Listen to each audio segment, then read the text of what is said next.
You're now live. Okay. And we're going to take up S33. This is project-based tax increment financing districts. And Rebecca Wasserman is here. And Becky, we did this bill. No, this bill came to us last year. We did not do it. It's back. I don't know if it has any changes, but Becky, can you just walk us through it? And can you put it up on the screen so folks can see it? Sure.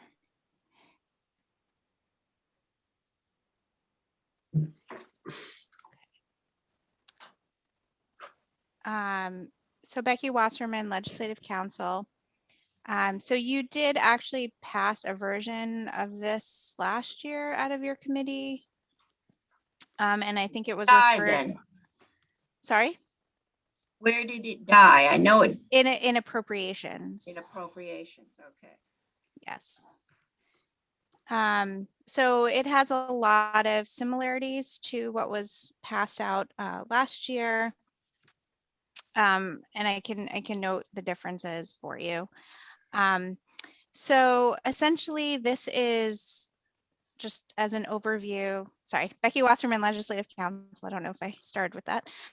So S33 is developing a new pilot program to use the TIF financing model for smaller scale development projects. So it's a way for municipalities to finance a project by diverting a portion of their growth in the future property tax revenues, which is called the tax increment, to that project development. And the tax increment is based on what the difference is between the base revenues of the property before the development occurs, and the new taxes that occur after the project development. So a municipality gets to keep a portion of their municipal and education property tax revenues for a period of time to fund the debt that's incurred for those infrastructure improvements. So this bill is setting up what was voted out of Senate Economic Development was a 5-year pilot program. The language currently has a mistake in it that it's a 6-year program, but that is trying to be fixed. It was an error. So it's a 6-year program to authorize this TIF district model for these smaller scale projects. And VEPC is authorized to do that for up to 15 TIF projects. And these projects are capped at $5 million, the total debt ceiling for the project. So that's just some background on the bill. The first 2 sections I just want to explain first, because they actually are not directly related to these projects. They are related to TIF districts. Are you able to see the language? Is that big enough? Well, if it lists the towns eligible for regular TIFs, is that? Yeah, so there's a cross, right now in statute for the TIF districts, not the projects, there's a list of all the towns that have received approval to use the education property tax increment. And that list is currently not correct in statute because it does not include Bennington and Montpelier. So this is just more of a technical fix in section 1 to add those towns to that list of what's in statute currently for TIF districts. Section 2 of the bill is also a technical fix related to this. Maybe about 5 years ago, the legislature decided to put cap on TIF districts that can be approved in the future. So it was capped at 6 districts. Because Bennington and Montpelier were added, the statute has to be changed. You'll see on line 16 that the council can approve not more than 4 districts rather than 6 because those 2 were used up. And then on page 3, there's also a technical fix related to that, because the language says you can have 2 per county, not more than 2 per county. So this is clarifying that for those 2 counties, Bennington and Washington County, you can only have 1 more since 1 was used up in those counties. Don't Barry and Montpelier both have TIF districts? Or is- Barry does, yes. That was included before. Okay, so this is new bef- TIFs. These are new, yeah, going forward. Okay. Yeah. Okay, so Section 3 is more of the substance of this bill of creating this pilot program. There are a number of definitions in Subsection A, and many of these definitions are exactly the same as what is already in statute for TIF districts. So I don't know if you want me to go through them all or just the ones that are different from TIF districts. I think go through them. It's a good refresher for all of us. Sure. And I think so going through this, Becky, first I'm going to ask definition- you. so I'm going to ask you, last year we did a TIF corrections bill that made it to the Senate calendar, and because it wasn't COVID related, it didn't go anywhere. If this bill goes, we might want to think about putting that on this bill. yes, there was another bill last year that dealt with some sort of changes to the TIF district statutes. It was, yeah, it was clarifying after the issue between the auditor and St. Albans, and it was brought up that there was some unclarity, and in fairness to everybody trying to administer the law, we decided to try and make it a little more clear. So we might want to think about doing that at this point, but that's for later. Yeah, and as I go through these definitions, I'll point out some of those clarifications that didn't make it last year for TIF districts are in this language for TIF projects. So I'll point out where that is. That's what I was wondering, if he had included it. Okay, good. So for definitions, the first definition is committed, which means money that's it means pledged and appropriated for the purpose of the current and future payment of TIF and related costs is defined in this section. Coordinating agency is defined. That can be any public or private entity outside the municipality that can administer and coordinate the district creation. Sorry, that actually should be project creation. So I need to make that change. Page 4, subdivision 3 is the definition of financing, and this is an example of what we were just talking about, where there's language added here that is not in the TIF district language but was raised last year. So financing is the debt incurred, including principal, interest, and any fees or charges related to that debt or any kind of borrowing by the municipality to pay for the improvements and related costs for the project.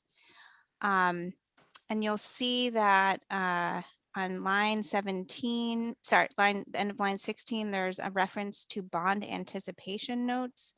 So bond anticipation notes may be used as a method of financing and may qualify as a municipality's first incurrence of debt, and that can only be used during the 3rd or 6th year that a municipality may incur that debt.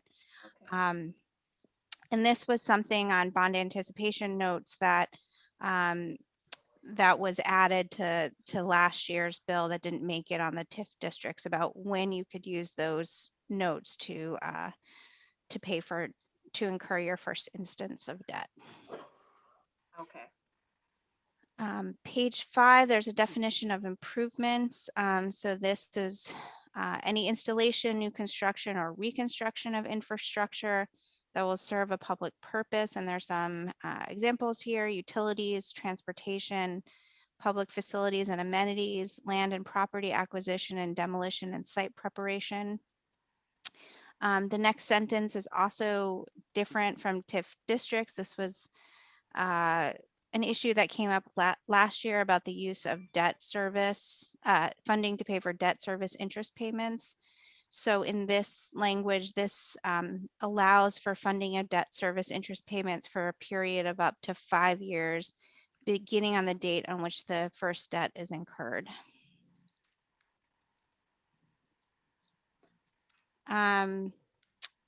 Subdivision 5 and 6 are just definitions of a legislative body, which does the vote to approve the project and the debt.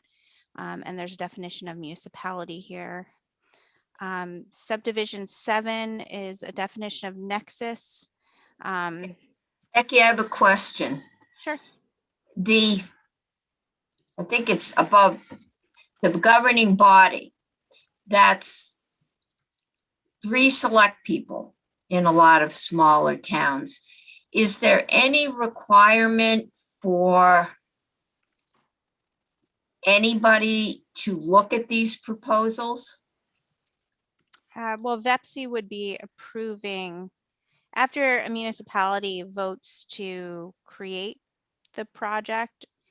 VEPSI would have to approve the plan that they come up with in order for the project to go forward.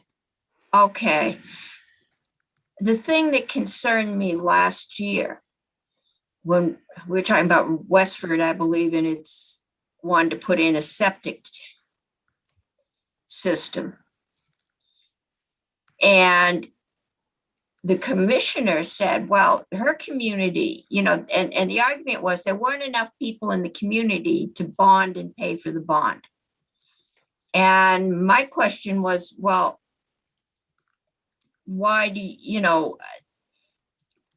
think, a community that can't pay for a bond can manage this? And what she said was her community, I don't know which one, had gotten a grant from the state to put in a wastewater system. And now it needs upgrades.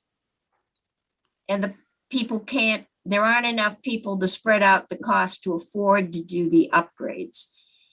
And I'm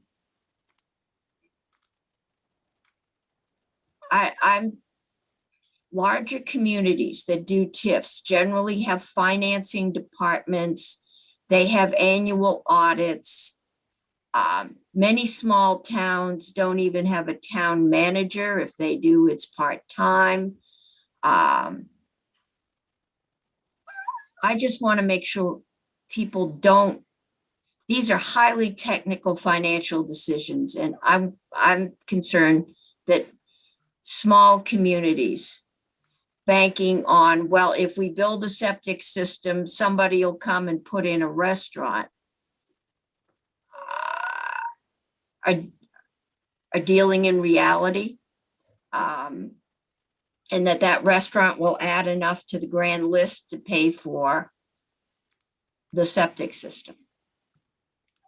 And Senator Sorokin is back. Good timing. So I think VEPSI can speak to this in more detail than I can, but I think the sort of policy motivation for this is that it is more directed at the projects are supposed to be directed at smaller towns because they have it's a less burdensome application process. That being said, whether or not they can actually, the increment on the development actually will pay for the project, VEPSI can speak to that more, but I think that that's part of their approval process, is that they are trying to figure out whether or not they approve a project depends on whether it will pay for itself, and they have a process that they use to do that. I think what we found with VEPSI is the same thing we have found with the Public Service Department, is that to charge them with promoting economic development and then regulating has a lot of inherent conflicts in it. And that's my concern. But let's keep walking. I'm on the record now. Okay. So subdivision 7 is nexus is a definition that applies just to these TIF projects. There needs to, VEPC needs to find that there's a relationship that exists between the improvements that are being made and the expected development and redevelopment in the project zone or the outcomes in that project zone. And I'll get to that definition later. So that is part of this, that there's a nexus requirement that's part of this approval process. Original taxable value is how the value of the property is determined at the sort of start of the program, so that the increment is based on that parcel going forward to see how that the value of the property either increases or decreases with that development. Subdivision 9 is what a project means. So this is really sort of substantive to this bill in terms of what is a TIF project. So it's defined as a public improvement that has total debt ceiling, including related costs and principal and interest payments of not more than $5 million. So these are sort of smaller scale projects, and it has to meet certain requirements. There has to be clearly requires substantial public investment over and above the normal municipal operating or bonded debt expenditures. Can only include public improvements that are integral to the expected private development, and it has to meet one of 4 criteria. So those criteria are listed. It has to include new or rehabilitated affordable housing. It has to affect the remediation and redevelopment of a brownfield located within the district. The development includes one entirely new business or business operation or expansion of an existing business that provides new quality full-time jobs. Or it has to enhance transportation by creating improved traffic patterns and flow, or creating improved public transportation systems. And so it has to just meet one of those 4. Then on page 7, there's 2 more definitions. So related costs are any expenses that are incurred and paid by the municipality that are directly related to the creation and implementation of the project, including reimbursements of sums previously advanced by the municipality for those purposes. And these related costs don't include direct municipal expenses such as departmental or personnel costs. And then finally, a TIF project zone is the area located within one or more active designations approved by the downtown board for the parcels in a municipality that have a nexus to that project. So these are different from TIF districts, which have sort of boundaries around parcel lines. So VEPC has to figure out which parcels are in a zone that is connected to the project. For example, if there's a wastewater treatment facility, what parcels will be in that TIF project zone.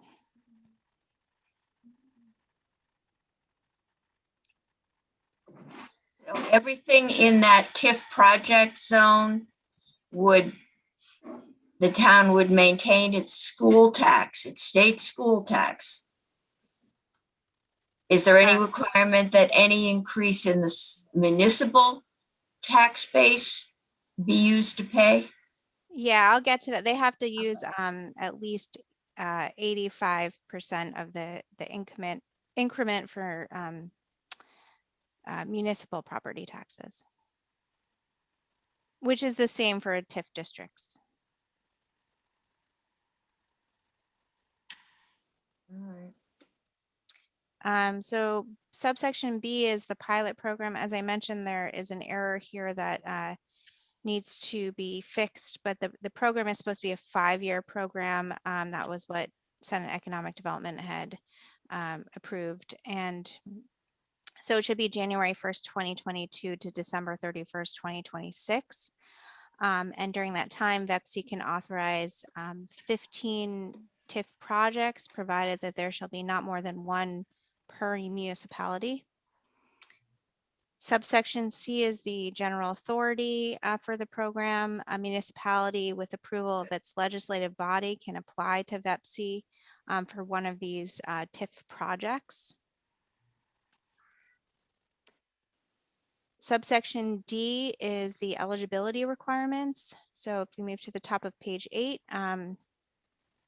municipality is only able to apply for a project if it serves one or more active designations approved by the Vermont Downtown Development Board, and the infrastructure improvements, the proposed infrastructure improvements and the projected development or redevelopment are compatible with confirmed municipal and regional development plans, and the project has clear local and regional significance for employment, housing, or transportation improvements.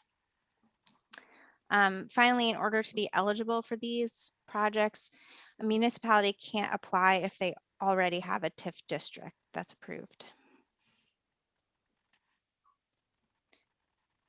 Subsection E is the approval process. So this is what VEPC follows in order to approve an application. And this is similar to what they do already for TIF districts. So they look at review the application to determine that the infrastructure improvement serves the project and proposed development would not have occurred as proposed in the application. So sort of a but for, or would have occurred in a significantly different and less desirable manner than is proposed in the application, but for the utilization of the incremental tax revenues. The review, moving to the top of page 9, also takes into account the amount of additional time that's needed to complete the proposed development and the amount of additional costs that might be incurred if the project were to proceed without educational property tax increment financing. They look at how the proposed project's components and size would differ, if at all, without that education property tax increment. Also, the amount of additional revenue expected to be generated as a result of the proposed project. So I think this goes to your question, Madam Chair, about how they determine whether it can pay for itself, pay for the project over the course of the time they can retain the increment. They look at the percentage of the revenue that should be paid to the ed fund, what's going to the municipality, and the percentage of the revenue paid to the municipality that shall be used to pay financing incurred for development of the project. So what the municipality is keeping for its own taxes and what it's paying for towards the project. There are certain process requirements that an application has to meet. They have to hold public hearings to establish a project. They have to have developed a TIF project plan that includes description, financing plan, projection of expected costs and revenues, a statement and demonstration that the project would not proceed without the tax increment, and evidence that the municipality is seeking other sources of funding and investment, and a development schedule for the project. In terms of subsection F, incurring indebtedness, a municipality can incur debt against revenues to fund the improvements and related costs for the project. In subdivision 2, there's a requirement that the municipality only gets one authorizing vote to incur debt through one instance of borrowing. However, they have, if there's, they can present one or more subsequent authorization votes in the event a vote fails. Municipality is authorized to, they have to incur indebtedness only after the legal voters of the municipality vote to approve that debt. On top of page 11, the project is created at the time at which the municipal legislative body votes to approve the TIF project plan. In terms of incurring indebtedness, the municipality has 3 years to incur debt unless they receive an extension from VEPC for an additional 3 years. But this has to go through the substantial change process that a TIF district would also have to go through if they were seeking an extension.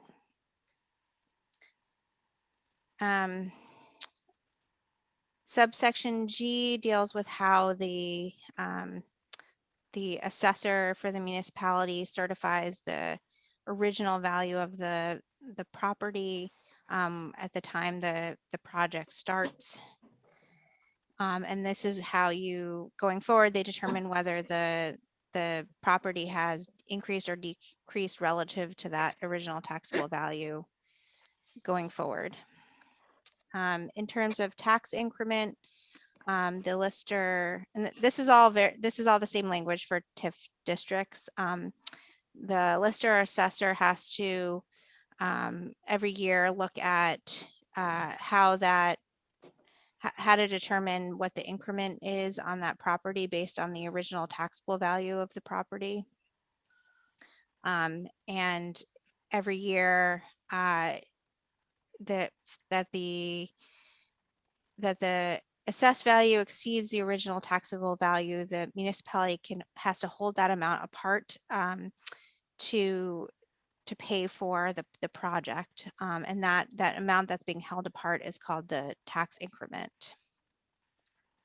But they are not allowed to hold apart any more than the amounts that are set forth in subsection I. So they can only set apart certain amounts of municipal property tax increment and education property tax increment every year.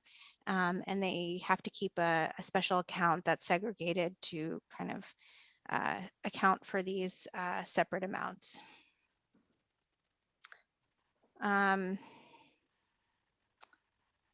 So there's also a requirement that all property taxes assessed within a project shall be subject to these provisions, notwithstanding any municipal charters. And on the top of page 13 in subdivision 3, that these amounts held apart can only be used for financing or related costs for the project. Subsection I sets forth the amounts of the increment that can be used. So for the education property tax increment, a municipality can only use up to 70% of the tax increment for up to 20 years to pay for the project. And then upon incurring the first debt, a municipality shall notify the Department of Taxes and VEPC to sort of signal when that 20-year period begins. And then for the municipal property tax increment, a municipality has to dedicate not less than 85% of the municipal tax increment to service the debt. And that's also beginning the first year in which the debt is incurred. And there's no 20-year limitation on the municipal property tax. And then subdivision 3 says that VEPC has to determine that there is a nexus between that improvement and the expected development and redevelopment for the project and expected outcomes in the TIF project zone. Subsection J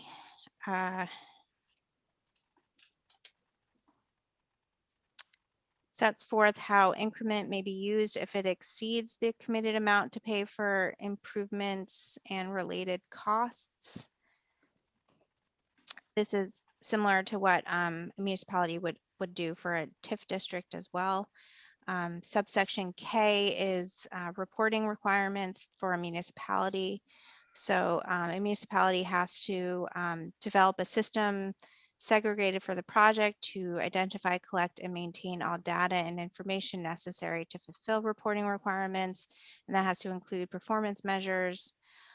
They also have to provide, as required, notification to VEPC and the Department of Taxes regarding any tax increment financing, development, project debt obligations, public votes, or votes by the municipal legislative body to VEPC and Department of Taxes. And then each year in subdivision 3, there has to be an audit done of the special account for the increment where the increment is held apart. And finally, by February of each year, they have to submit an annual report to VEPC and the Department of Taxes on performance measures and any other information that they George, request. stepping on my phone, you're making it come on. Mark, I think you need to mute.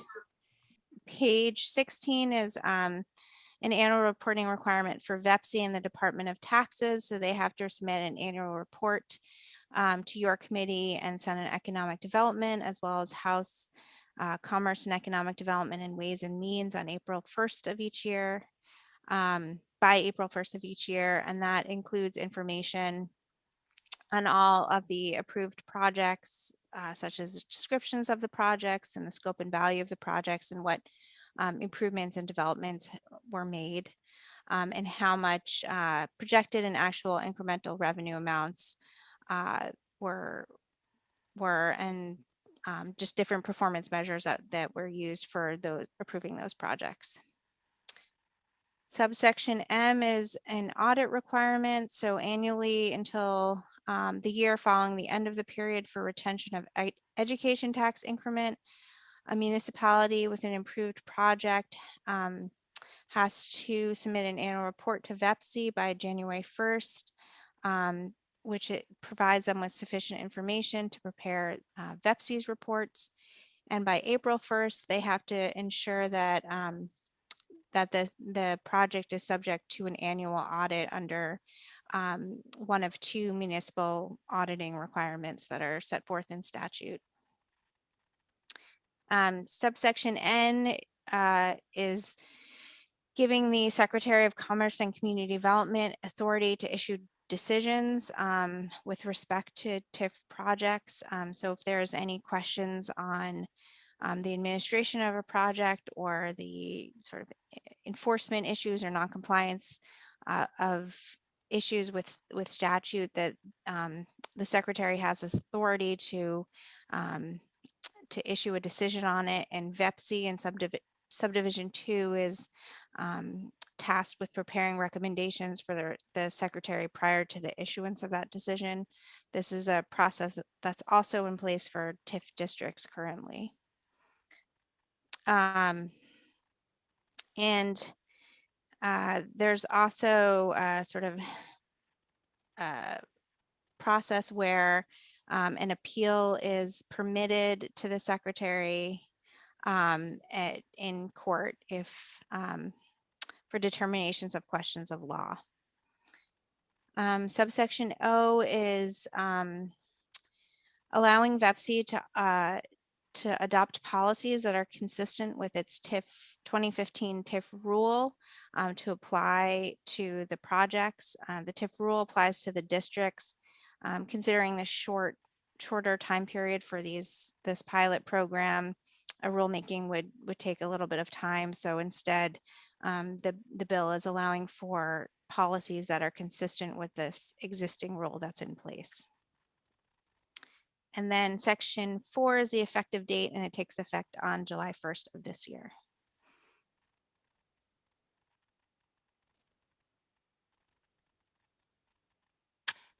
Okay, thank you, Becky. Committee questions? None? I can only see a couple of you. Do you want me to take the share down for now? Yeah, let's do that. I think it might, I guess, again, my concern is towns getting in over their head. And the only town that's come to us is Westford. And the testimony we had last year was that they had somebody that was interested in putting in a restaurant in an existing building in their downtown, but they didn't have the sewer capacity, wastewater. So the town wants to put in a giant septic system, not a treatment plant, but a septic system. And that would allow this person to put in a restaurant. Well, they're putting a business in an existing building.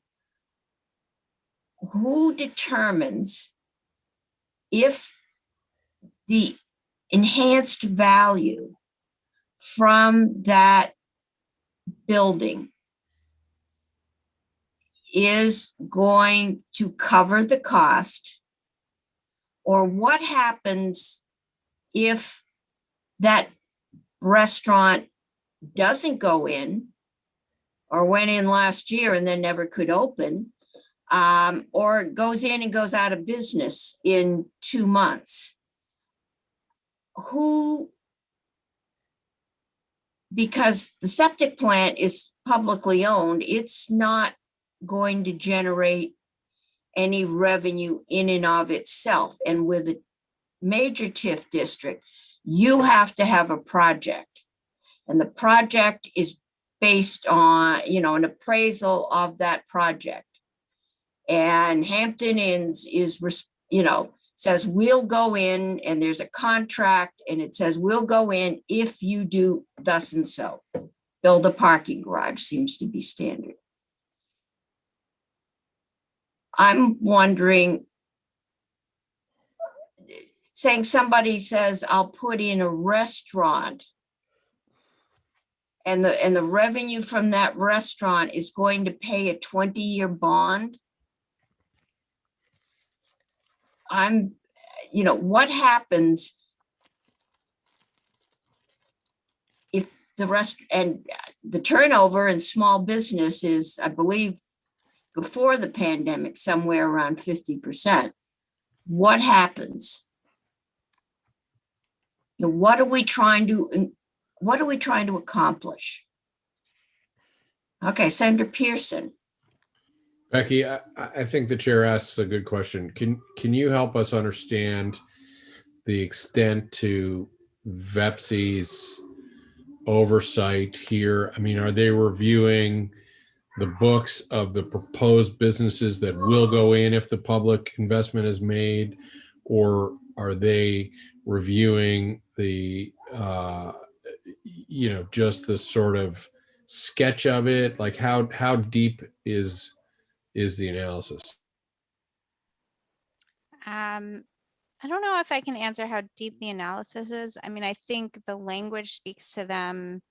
So Megan Sullivan might be the better person to ask when they review an application, what level of detail they go into. But I think that they are sort of responsible for looking at what revenue is expected to be generated. And so I assume as a result of the project, so I assume as part of that would be somewhat assessing that, but I don't know exactly what documents they look at to make that determination. Okay, and just for the record, I don't think it's just a restaurant. I think there's a whole housing development that is part of the Westford thing, but the point, and Sarah Sorokin will know more of the details, but the point is an interesting one.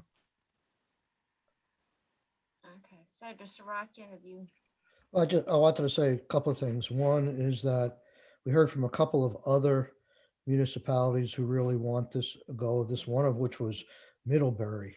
They came in. Middlesex. You hit me with that one last year. No, this year was Middlebury. I don't know that it was. I'm trying to pick up. Middlebury's big enough to do it. 2 votes here.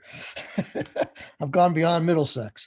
So I don't know if Middlesex came in, but Megan will have the list of all the towns that she sees as potential applicants at this point. But there certainly seems to be a lot of interest among the League of Cities and Towns of being able to get this kind of creative financing to smaller towns. And an answer They're to, going to be happy to see their school budget, their school taxes go up.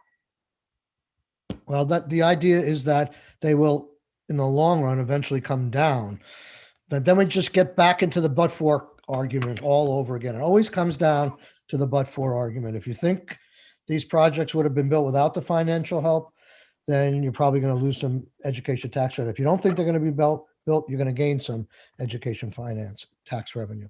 So in answer to Senator Pearson's question, I think, and maybe Becky can correct me, but the incremental taxes change from year to year as the development increases.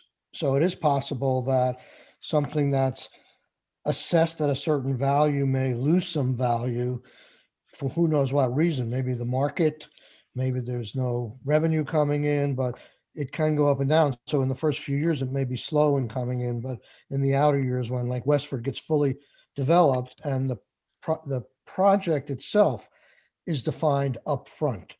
So if you recall, I think from last year, Westford came in and said, we've got this 11 unit block area. That's our district. And this is we expect to develop in that, just not district, project, excuse me. Districts are for the big guys. This is a project. And then they crunch all their numbers, they do their review, and they say, yeah, this would be a good candidate for tax incremental financing. And then you have to sell it to the voters still, because if the project goes belly up, the voters are on the hook for that bond. You know that. I think you just inadvertently pointed out one of the issues we found. You said Megan has a list of 11 communities she thinks might benefit from this kind of project, Did I say that? which is promoting.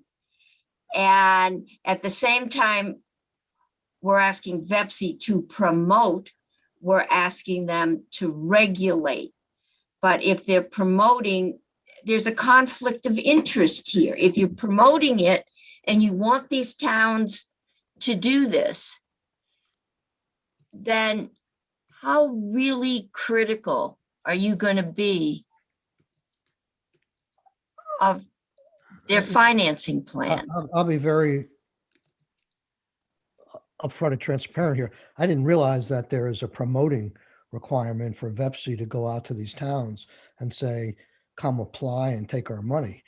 I agree with you that, and I fought the battle with the Department of Labor and ACCD for precisely that reason. You shouldn't have somebody who's an advocate who's also a regulator. We have the same situation with the Public Service Department to a certain extent. Yes, you So, do. but I hadn't realized that there was a charge. Maybe there is, Uh, but I don't know. No, but I think that's been an ongoing issue with the big TIFs. Okay. VEPSI likes to help towns do them because they like, their job is economic development. And bigger towns have auditors and, finance departments in planning and zoning. Little towns have 3 select boards who just have to get elected. I mean, they don't have any qualifications to know anything about anything. Frequently they do, but so those towns, some of whom don't even have a part-time manager, that's where my concern is. Okay, Rebecca has to be somewhere. All right, but we're going to be finishing up by 3:45. It is 3:45. So I think what we'll do is we will get Megan in. Senator Sorokin, did you incorporate our TIF changes from last year, the bill we put out, the clarifying changes after the issue between St. Albans and the auditor? And we found out there was some lack of clarity in the language. Yeah. And it sounded like some of them were in there. I'm just wondering if are they all in there or? I will let Rebecca answer that. I thought she said that one of them was at least. So those clarifying changes were made for TIF projects. What you Yes. looked at last year were for TIF districts, and none of those are in this bill. Okay. Well, but there's the whole thing at the beginning with TIF districts and changing the statute to yeah, reflect. So That's a putting- technical change, but that wasn't one of the issues that was raised in the auditor's reports no, from last year. Yeah. how'd he miss it? Okay. Having voted that out of finance, I would be all in support of adding that to this bill. There's no reason we shouldn't. That was maybe if Rebecca can dig that up, that would be something we can put on there. And Becky, I don't know what your schedule's like, but I think Senator Hardy and I like flow charts. A, B, C, D. This is the process, select board gets a great idea, has to go to a public vote, has to, who reviews it? Does regional planning or does the local economic development commission review it? So that there's some, but just very simple. Can that be done without throwing you into triage? That's something that VEPSI might have, so I can. Okay, or we I can ask them connect if with they can them. put that together, because I think Yeah. that would help us visualize the process. Okay. I've got a yellow hand from Senator Bray, and then I've got Senator Pearson. Thank you, Madam Chair. So this question, maybe for the chair, I don't know, more than one person probably could chip in on answering this. I'm just wondering about the relationship between local option taxes and TIFs and where they occur. It sometimes it seems like the bigger towns are more capable of making money in more ways. So they end up with TIFs, they end up with local option taxes. And I think we've had discussions in the past. I know I've had them with Senator McDonald about what happens to rural communities. Now, maybe mini TIFs is the answer to the rural communities, but I'm just trying to understand that relationship better and whether or not, if I were really speaking on behalf of the smallest towns in Addison County, they would say, oh, here we go again. So let me just float that out there. That probably would be another question for Megan. In defense of these small cities, they also traditionally have the highest property taxes. Okay. Well, and they which is the push to. Sure. And they provide services to other people, like they become shopping centers. So I get that there's a real value. I'm just trying to think about it from the perspective of those who can't get a TIF or can't get a local option tax. I mean, I understand that the goal is to get the financial assistance to small towns who, if they had to raise their property tax to pay for a bond, couldn't get it passed. All right. Which is why the TIFs say, well, only the folks in this place, this downtown area, a limited district that will benefit the most are going to pay, and they're going to pay, they're all paying. And and I'm assuming that this is going to work the same way. Your 11 block, the folks in there are going to pay the enhanced value property tax. It's the folks outside of that block. Does it mirror TIFs like that? Senator Sirotkin? I'm not sure. Oh, I think what is in the TIF project zone where the increment is being compared to the original taxable value shows the increment every year. That's just in that zone. That zone, yeah. So it does. But it does impact the property taxes of everyone who lives in that municipality. It's just what increment is being set aside is just in that zone. How, if the increment, I've got a major TIF, but in this smaller TIF, the idea is that the guys that are going to get to build the houses and put in the restaurant because we've built this septic system are the primary beneficiaries of the septic system. It's not a septic system for the whole town. So their increase in their property tax before and after the septic system goes in and any new development in there, that property, school property tax, and did you say 85% of the municipal goes to pay off the bond? Is that how this works?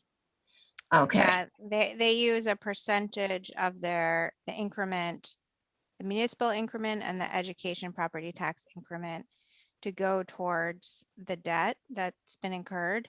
And okay, then the remaining amount, the amount that the property was set up before the development occurred, still, that still goes to the education fund. right. They pay the yeah. same property taxes Right. they would have.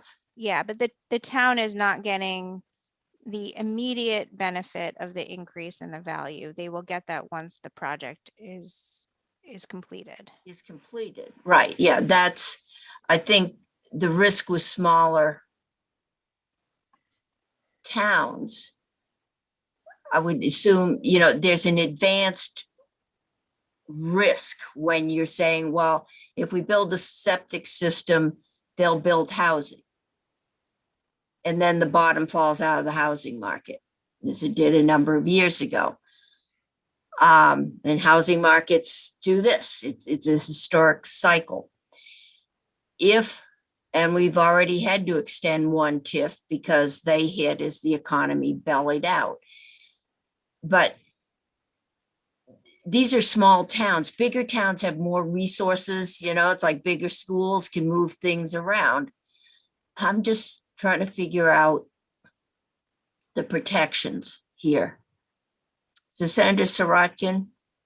So I just feel compelled to address Senator Bray's comment, because allowing TIF financing in smaller towns is exactly the subtotal of this bill. What has been found is that smaller towns don't have the professional capacity, the man or woman power to process these. They become fairly complex. So we're carving this out and making the process for application and approval streamlined so that smaller towns can participate and have the opportunity of using this kind of creative financing, which, I find, I come down very strongly that this is a good way to promote development, and it's a good financing mechanism. Other people don't. They think that these developers are coming in, and I think it's probably more in the case of a big project like you might see in Burlington, where they come in and they have a $200 million project and they say, oh, I can't possibly do this project unless you put $20 million into infrastructure. So that's what we're funding, the infrastructure. And then does that generate more development, more property tax base, more increment, and you're on your way. And but whether you believe in TIFs or not is a whole nother question. This particular bill is designed to put small towns in a position where they can find this money perhaps as easily as a big project. Thank you. I have referred to myself as the queen of TIFs. I will stand up my record. For TIFs, I wrote my master's thesis on TIFs. I have to tell a story. I have to tell a story about him, Chair. Is it about me? Because if it is, you can't. It's about Queen of TIFs. I was in Winooski during a campaign, and I had come out strongly in favor of TIFs, and a lot of people in Burlington, there was a backlash of community groups against TIFs. And I'm sitting in the Winooski Senior Center, and we're doing fast dating around. I sit down, and this woman looks at me and says, so you're Mr. TIF. They are controversial. But my concern is, trust me, I understand the need to get funding for basic infrastructure for small towns. My question is, if this creative financing that works for large towns that have finance departments and, all kinds of resources is the best way, or would we be better off taking, the towns are about to get a big shot of money. Would we be better off capitalizing a revolving zero interest loan fund or something else? I just have concerns about creative financing and want to make sure we don't ask more for small towns than they can. And when I say creative financing, I get visions of exotic mortgages. They were very creative financing. And a lot of people lost their homes. And I want to do our due diligence so we feel confident. Of course, that the chair of our counterpart in the House hates TIFs. So,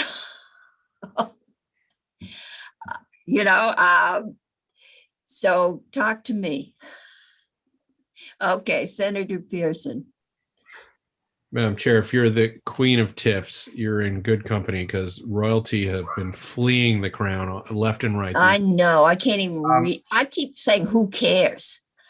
I'm trying to understand a central premise of your concern seems to be that there's not enough oversight in the towns with less staffing. So I want to ask Becky, I'm not aware of VEPSI promoting TIFs. I mean, it's not like the ag agency that has to actively promote farming, trying to create new markets. I've always understood VEPSI to be reactive to applications, but is it in their charge? Maybe I'm wrong. Is it in their charge that they're promoting these kinds of tools, or could we be trusting them to run the numbers and protect the ed fund and taxpayers that way? I'm not aware of what's in their statute with respect to TIFs that they're promoting them. To their enabling statute, I'm not aware. I'd have to double check that. I'm just thinking of their TIF districts statutory language. There's nothing in there about promoting the districts, just their sort of authority to approve applications and what the review process is. But I would have to look at the enabling statute to see what their sort of outreach and promotion responsibilities are.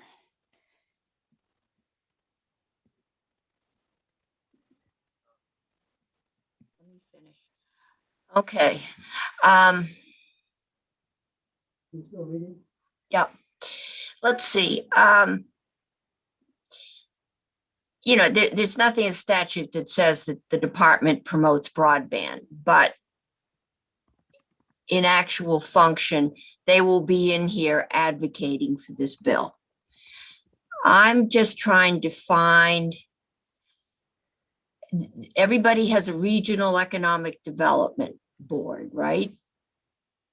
That might be able to work with these small towns to help them develop their plans. I'm concerned that 3 members of the select board who all have full-time jobs, and if they're lucky, they might have a part-time town manager, can do this. I know we've got one town, but to me, Middlebury is not a small town. It was always looked at as kind of Montpelier's counterpart in size, and they may even be larger than Montpelier now. Those aren't the towns I'm looking at. I'm looking at Lunenburg, Lowell, the folks that really need some help, and I'm trying to figure out the best way to get them that help. And we're also trying to figure out the best way to get technical assistance to towns to help them work with the big slug of money it looks like they're going to be getting from the federal relief project. So that they do come out with something more than they have going in. So I've got Senator Bray and then I'm going to Senator Hardy. I'm sorry, Madam Chair, I have to go to another committee. I think know it- you do. it So will that's be fine that we're into quick. committee discussion and actually, where are we? Maria is here and we are 15 minutes over. So I'm going to take these last two questions. We'll get Megan in. Graham is here. Graham, I don't know if you for this next discussion or something else. I know at one point we wanted to know if there was somebody from joint fiscal and I don't even remember the topic we were looking at. I come in on the UI exclusion and the link up. Yes, Yeah. that's, oh yeah, a long time ago. Okay. I think unless you, we'll put you off for another day Sure. No because problem. we're that far down the road. I think we've decided unless there's a reason we shouldn't. Okay. So I've got Senator Hardy and then Senator, or did I say Senator Bray first? Okay, and then Senator Hardy, and then we're going on to Maria and the Telecommunications Authority. So the first is a two-part question, but the first is very simple. It's like TIF 101 question. During the period in which the investment is, the bond is being paid off for the improvement. So it's part of you're paying off the bond, and that's basically sort of in lieu of a tax, the higher tax bill you would have had because you've improved the property. Is that correct? Basically, you get to take what would have been your higher tax and apply it to a bond that paid for the improvement. For the people within that designated Right. area. And Yep. and then do they run like a traditional infrastructure bond, like 20 years, and then you come out the other end, and now the bond's paid, and then it just becomes full tax to the municipality? Well, it's full, it goes, the real full tax is to the ed fund. Okay. All right. And with your question about being careful on behalf of some towns, like talking about maybe working with regional development corps, or is that you're wondering about the capacity of a town to vet a careful, cautiously enough, and they might basically be like someone who took on a mortgage that was too expensive. They might find themselves in trouble. Yep. Okay, thank you. Okay, Senator Hardy. Thank you, Madam Chair. Couple questions. First of all, this bill is coming to us from Economic Development, correct? From Correct. Senator Right, till Friday. So we have till Friday. Okay. Because I'm sort of on the fence with what I think about TIFs. I'm kind of in the middle, and I'm sort of leaning toward a little skepticism, but I'm not exactly sure why. And I missed most of Becky's walkthrough of the bill because I had to be in education. So I'm just sort of scrolling through it. But what I'm hearing is this is supposed to be for small towns, but at the very beginning of the bill, there's a whole bunch of towns that are listed as qualifying, and none of them I would put in the small category. No, that's the technical correction. Those are the towns that have been granted TIFs, regular TIFs. big TIFs. Yeah. Okay. And for some reason, we added two and they didn't get added in the statute. So that's a technical cleanup. I see. Okay. Because I was confused. People were talking about small. I was like, these are not, I mean, they're small compared to other parts of the country, but they're big True. for Vermont. And then I guess I am concerned about the sort of technical assistance kind of, if they're really, really small towns without a town manager and how they manage it, that kind of thing. And I appreciate that you asked for a flow chart, and if we can get more information from Betsy and about how this works, so I can form an opinion very quickly or if you have anything you want to send me, Senator Sorokin, that might be helpful. I just don't feel like I know enough about this to make a decision so quickly. So anything any of you have that might be helpful would be appreciated. Okay, Thank you. I'll send them. And Okay, thank you. I'm trying to find out when we're going to put this in. I think S66, 130, we're Senator not Cummings, doing.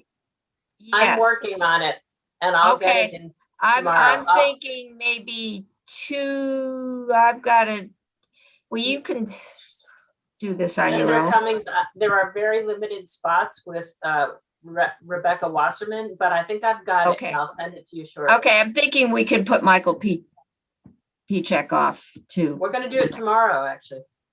Okay, so whatever we're doing. Okay. I just want to make sure we've got enough time in here. All right, so Becky's gone. We'll get the league, the regional somebody from regional development, maybe around Westford, and Vepsi in. And we'll just have to stay. Okay. So we're back to Senator, the Telecommunications Authority, S118. And Maria, did you walk us through this? I know it was late last week, and we did walk through this. And it sounds like this is one of 3 proposals on how we're going to deal with that promoting, regulating kind of tension. This does sets up the formal authority, and it deals in both broadband and cellular communications. I've been told the bill coming to us sets up some kind of a board form of authority, and it only deals in broadband because they feel taking cellular now is biting off more than we can chew. And then there is the governor's proposal. And Maria, do you know what that is? The commissioner, it's some kind of a board to advise the department. Is that?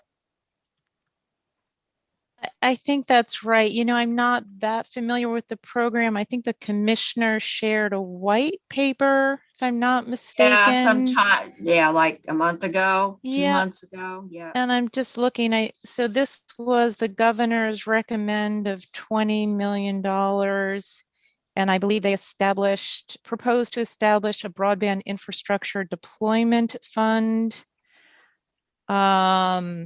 There would be money for line extensions, pole data harvesting, and setting up a grant and revolving loan fund, allocating about $16 million for that. And in terms of, and I'm just literally reading from their white paper, the fund would be modeled largely after the Clean Energy Development Fund and would sunset after 5 years. And this is funded exclusively with one-time federal money. Is that correct? It came as a general fund, one-time general fund appropriation. Okay, yeah. My guess is with the federal money now, that would probably be reconsidered. There are ways you can use federal money to pay for something, and that would free up state money. Madam Chair, Yes. this was a discussion that I had in formulating S118 with the administration and also with Commissioner Tierney. Now, Commissioner Tierney had a copy of S118, 3.5 weeks ago when it was in the early stage, but unfortunately, we never had a chance to talk about it in detail. The meeting is scheduled between the administration, myself, and Commissioner Tierney for Thursday afternoon at 4:30 to discuss 118. Okay. Do you have a price tag? What?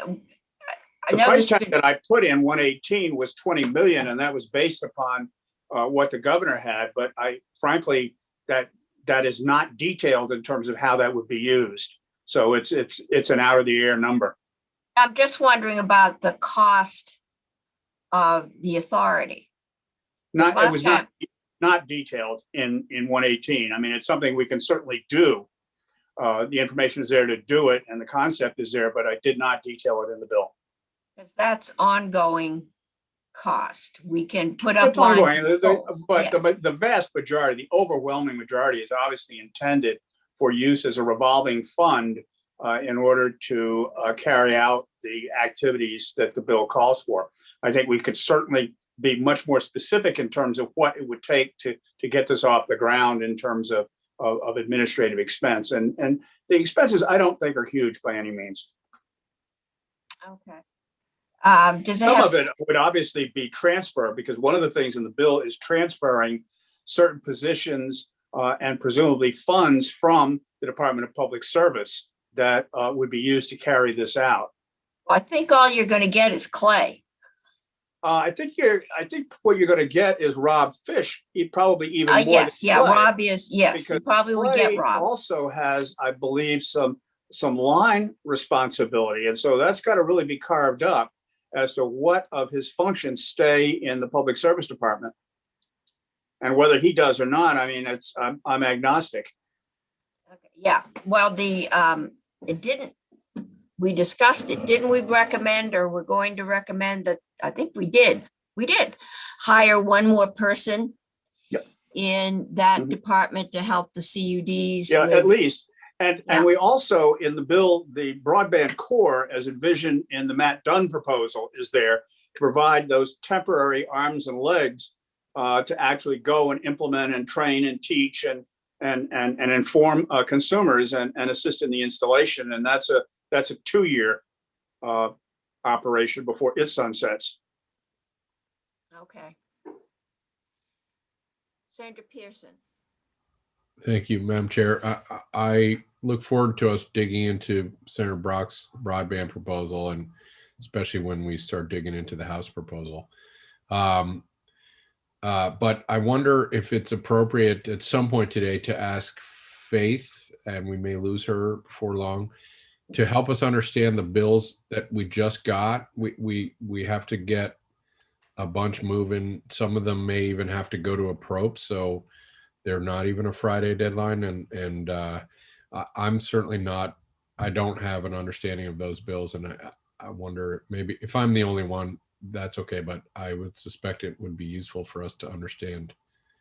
Might be better, is Senator Sorokin still with us? Because they're all housing other than the electric bikes. And they didn't sound overly controversial. Michael, can you walk us through? I think we've got 2 of the, 237. yeah, No, wait a second. No, that 279 we got, right? Oh, she's not here? yeah. Okay. I'm right here. Sorry, guys. You got S66, S79, S97, S101, and S102. I have them all scheduled for tomorrow, except the electric bikes, which is scheduled for Thursday morning, or our morning, early afternoon. I think that S79 shouldn't be very controversial. There's a fee in there that everybody seems to agree with, the Landlords Association, the administration.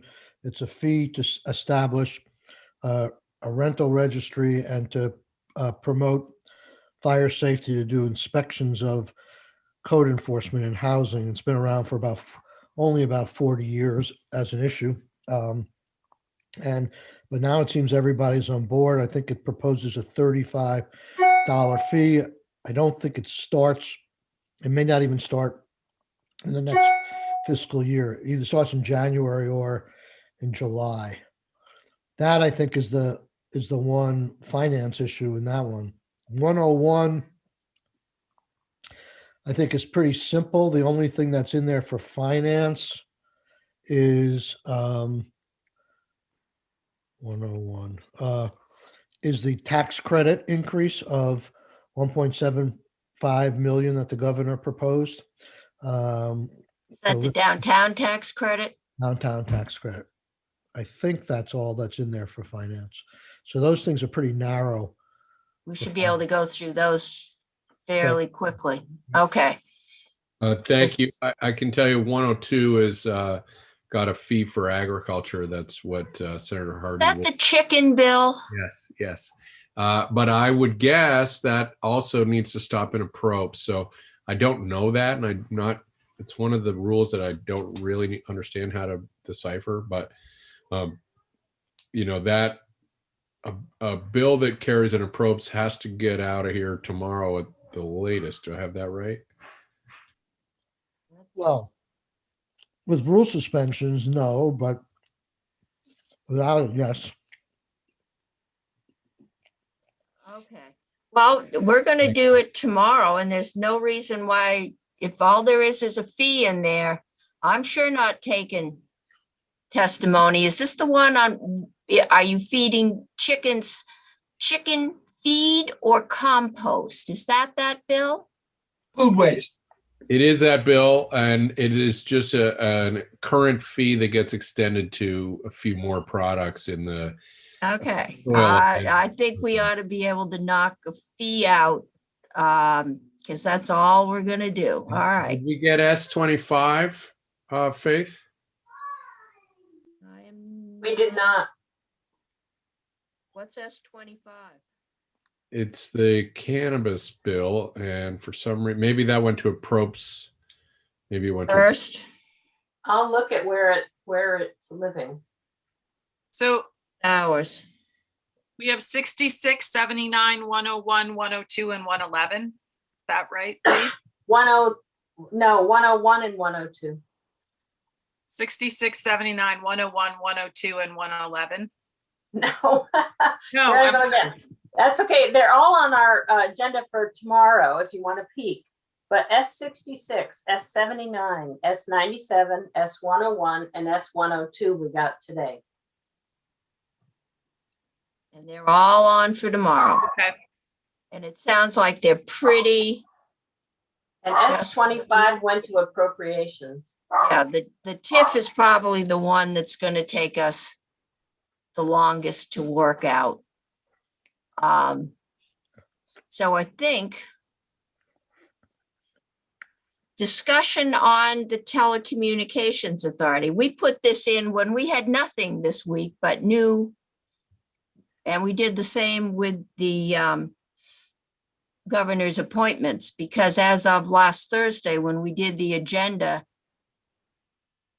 I think we didn't get the TIFs until Friday, but knew that was coming. So until we got the load today, we really didn't know what we were dealing with, and it sounds like it's not too heavy. I'm not anticipating having you here till 10 o'clock at night, which we have done in the past. So I think, unless you want to do, anyone has thoughts or things you'd like to know about the Telecom Authority, witnesses you'd like to have us line up, we can go home. Does that work? Yes, no? You don't want to adjourn? Yes. Absolutely. Okay. Then we'll be back tomorrow. Tomorrow, we're going to do a lot of bills. Oh, yeah. And I think we'll see Senator how we Cummings, do. The order has changed, so you might check the website. I just updated it. Okay. On Friday, depending on how we're doing with TIFs, if we've got any time, we might want to vote out those 2 appointments just to put Okay, them in or out of their agony. Okay. okay.